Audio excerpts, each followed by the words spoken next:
The council chamber emptied, leaving Aris in a vacuum of chilling silence. The name Kaelen echoed in the vast, vaulted space, a foreign sound that felt both heavy and sharp. It felt like the name of a stormfront, something vast and impersonal gathering on the horizon.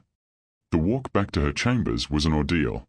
Each step on the cool marble floor was a negotiation with her own traitorous body. Her lady-in-waiting, a nervous girl named Lena, flooded her side, her concern a palpable thing that Aris had to politely deflect, another emotional toxin she was forced to absorb. "You look pale, Your Highness," Lena whispered, offering an arm that Aris politely declined. To accept help was to admit weakness, and weakness was a contamination she could not afford to spread. Her chambers, filled with soft silks and filtered sunlight, felt less like a sanctuary and more like a pristine laboratory flask where her decline could be observed without impediment. She sank into a cushioned chair by the window, the embroidered fabric feeling rough against her skin, a sign of a new sensitivity. Her gaze fell upon the city below, already starting to stir with a new energy. Banners would be hung. Streets would be cleared. The people loved a hero, even one they feared. They needed to believe that monsters could be slain, that darkness could be held at bay. They didn't have to look the executioner in the eye. A knock, sharp and precise, came at the door. It was Valerus. He entered without waiting for an answer, his presence instantly lowering the temperature of the room.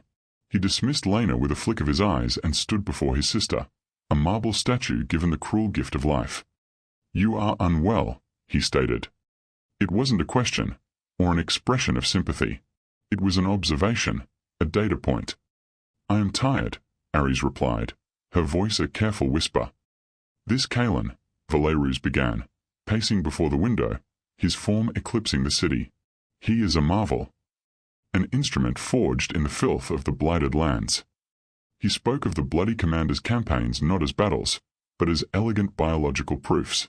He described how, to take the impassable goblin stronghold in the Festerwood Mire, Kaelen hadn't launched a single direct assault.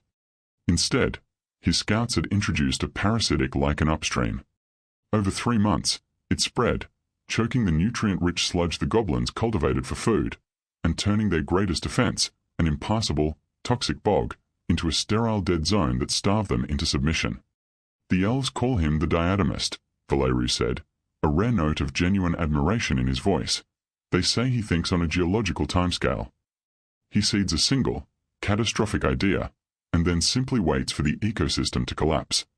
He doesn't conquer his enemies. He makes their own world uninhabitable for them." A tremor began in Aris's hand. She pressed it flat against her thigh, willing the fluttering to stop. The man her brother was describing sounded less like a general, and more like a plague.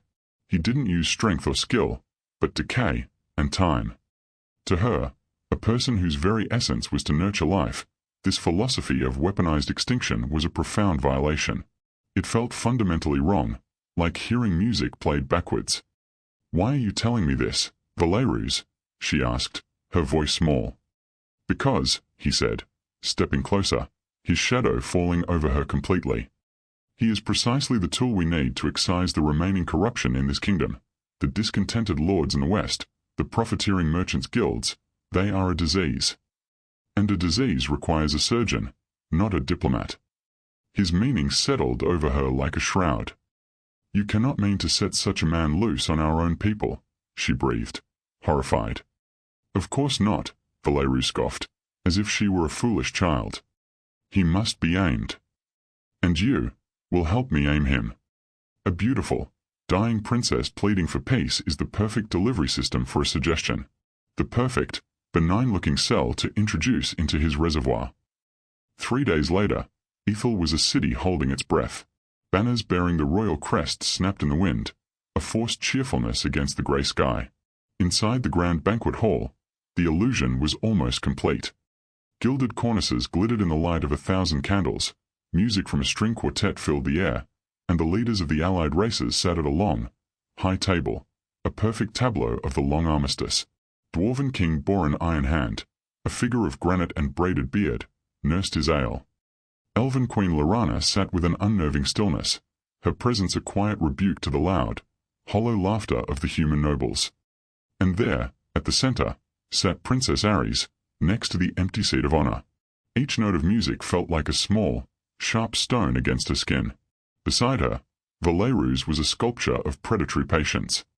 This was his celebration, his stage upon which he would unveil his new weapon.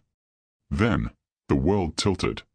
The scent came first, a ghost on the air that choked the delicate aroma of spiced wine and roasted meats.